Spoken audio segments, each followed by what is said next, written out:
Ese wigeze ushyiraho video ya YouTube ariko ntubone views? Uyu munsi turi buvuge ku ibanga rya imbere rigufasha kubona views mu minsi 7 gusa kuri YouTube. Iyi ni episode ya mbere tugiye gutangira kubagezaho kuri series yacu yitangiriye uyu munsi yitwa YouTube, title yayo yitwa YouTube Growth Secret mu Kinyarwanda cyangwa ibanga ryo gukura kuri YouTube.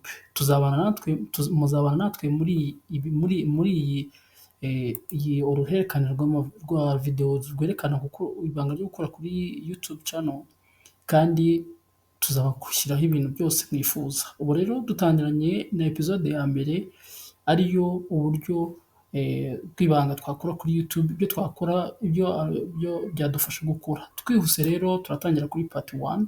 Part 1 iravuga ngo menye icyo algorithm ishyiraho imbere. Menye icyo algorithm ishyira imbere. Ni ukuvuga ngo twihuse rero YouTube algorithm ireba ibintu bitatu by'ingenzi ari byo CTR, ariyo click through rate, audience orientation na engagement. Dusobanuye kuri CTR, ni urugero rw'abantu babonye thumbnail yawe bakayikandaho. Ni ukuvuga ngo umuntu ubonye thumbnail yawe bwa mbere agahita yikandaho, ni urugero rwiza rwa CTR. Ni ukuvuga ngo icyo gihe algorithm imenya ko video yawe abantu bayitayeho. Thumbnail yawe ni izingiro ryo kureba kwa video yawe. Twihuse rero tujye kuri intuza ya kabiri, iravuga ngo audience orientation. Algorithm ikintu cya kabiri ireba ngo audience, abantu bakureba. Audience orientation ni igihe abantu bamara bareba video zawe. Igihe abantu bamara bareba video zawe, iyo bagumye bareba video zawe, algorithm ibona ko iyi video ari nziza kandi bikavuga ati wow, iyi video niba ari nziza reka tuyisharinga abantu bose bayirebe, kuko ni igihe abantu bamaraho. Ntabwo ari ko umuntu areba video agahita avaho, igihe areba video yawe yose ikarangira. Icyo nicyo bita audience orientation. Audience orientation. Tugeze rero kuri engagement. Engagement rero icyo isobanura, iravuga ngo iyo abantu bakora like, comment cyangwa bagasharinga video yawe, ni ukuvuga ngo iyo video yawe iba yakunzwe. Mu gihe bari kuyisharinga rero bayihanahana bakora like, ni ikintu kizatuma nanone algorithm igushyira imbere mu kwerekana video zawe neza. Kandi thumbnail yawe igomba kuba ifite amabara agaragara neza, amabara akurura. Amabara akurura umuntu nk'umutuku, umuhondo ni amabara akurura, title igaragaza ibanga cyangwa itera abantu amatsiko.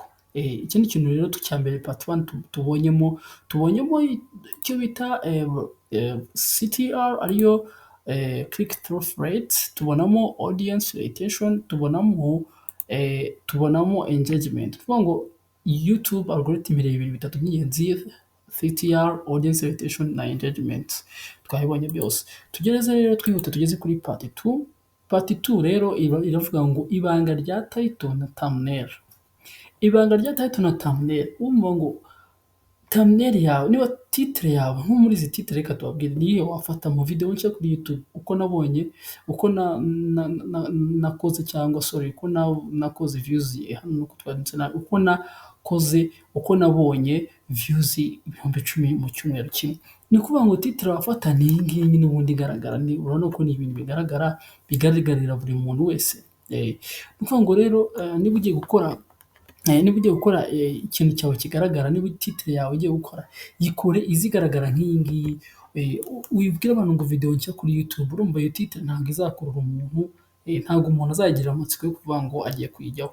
Ariko nuvuga uti wenda nabonye subscribers 10,000 mu cyumweru, nabonye views 10,000 mu cyumweru, iki gihe bizagufasha rwose ko abantu bazagira amatsiko yo kuba bafungura nuze yawe video yawe bakanayireba. Thumbnail rero, thumbnail nayo ntigomba kuba irimo amagambo menshi. Nk'urugero ndabaha nk'ubu thumbnail yawe views zihuse, aka ni akantu mbahaye k'urugero. Thumbnail yawe igomba kubamo amagambo make asobanutse kandi atuma umuntu wese ahita amenya icyo ushatse kuvuga. Nka tuhavuze views zihuse, ushobora kuvuga wenda CTR hacks, ushobora kuvuga ngo YouTube yakubonye. Numva ni amagambo umuntu wese azagira curiosity cyangwa azagira amatsiko kugira ngo arebe ibintu byawe ukora. Ntabwo bizamurambira, azahita akandaho. Ni ukuvuga ngo nushyiraho amagambo menshi bizamucanga, ariko abantu twese dukunda ibintu byoroshye. Ntabwo nzajya gusoma ibintu byinshi ngo bingire. ngira amatsiko yo kujya kubirebaho. Tugeze rero kuri pari 3, tugeze kuri igice cya gatatu, igihe cyiza cyo gushyiraho video zawe. Aha ngaha nk'aba content creator, amasaha meza yo gushyiraho video zawe ni aya ngaya. Ushobora gushyiraho video saa 5 za mu gitondo kuko abantu baba bari hafi yo kujya muri pause. Ushobora gushyiraho saa 5 za mu gitondo, ushobora gushyiraho saa 11 z'umugoroba, abantu bava mu kazi bajya bataha. Iki gihe video zawe zigomba kureba. Ushobora ku-uploadinga video yawe muri ayo masaha mbabwiye, saa 5 za mu gitondo cyangwa saa 11. Saa 11 cyangwa saa 12 ubwo ni ukuvuga ngo ni amasaha hagati ya saa 11 na saa 12, hagati ya saa 5 na saa 6 abantu bari muri pause. Ushobora kureba ko wakwa-uploadinga video yawe rwose.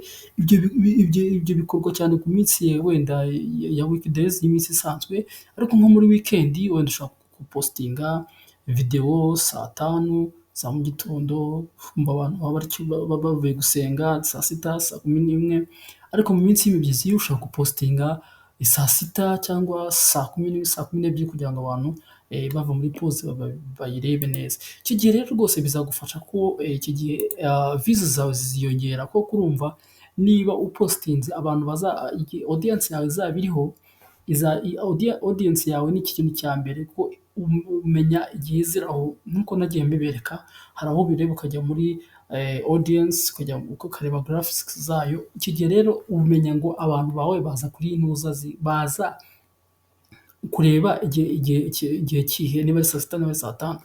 Iki gihe algorithm izagufasha kumenyekanisha video zawe ko zagiyeho. Abantu nibatangira kumenya ngo baza iki gihe, algorithm izi video izagenda izijyana mu bantu, izidistribute mu bantu kugira ngo abantu bazimenye, izidistribute abantu bose bagende bazimenya, bamenye ngo isaha zigeraho ni aya ngaya, amasaha zigeraho ni aya ngaya. Noneho shyira ibyo rero, niba wumvishije iyi video ni rwose nibyo, ni incamake, ni episode ya mbere. Ubwo ndakurarikira gukurikira next episode, ntuzacikwe na episode ya kabiri, aho tuzavuga uko wabona aba subscribers 1000 kuri YouTube mu minsi 7. Ni ukuvuga ngo rero shyira ibyo twize mu bikorwa, noneho uzatangira kubona impinduka, views ziziyongera kandi algorithm izatangira kukwereka abandi. Ntuzacikwe rero ni episode ya kabiri, nkuko nari mbiberetse. Tuzavuga uko wabona aba subscribers 1000 mu minsi mikeya. Rero iyi video niba igushimishije, niba tuzabana muri episode ikurikira ya kabiri, kanda like, jya muri comment wandikemo ibanga niba ukurikira iyi seri, hanyuma subscribe kuri MD Empire TV kugira ngo utazacikwa na episode y'ubutaha. Rero ibyo ndabigushishikariza cyane, kuko iyi niyo channel izajya kugezaho uburyo twakora kuri YouTube. Subscribe rero kuri MD Empire TV kugira ngo tuzakurikire video y'ubutaha, kandi ndagushishikariza ko iyi video izakugirira akamaro. Niba uzakurikirana uruhererekane rw'iseri, uzabimbwira kandi uzanshimira. Ndabashimiye rero abarebye iyi video, yari ntoya, ni iminota mikeya, ni iminota itarengeje no kuri 8. Ndabashimira rero ngo mudukomeze gukurikirana MD Empire TV kugira ngo dukomeze gukurana, kandi ndabashishikariza rwose utazacikwa na episode ikurikira, izajyaho ku gatatu, izajya ijyaho ku gatatu saa 7. Murakoze rero, mugire ibihe byiza, ndabakunda cyane. Ciao ciao.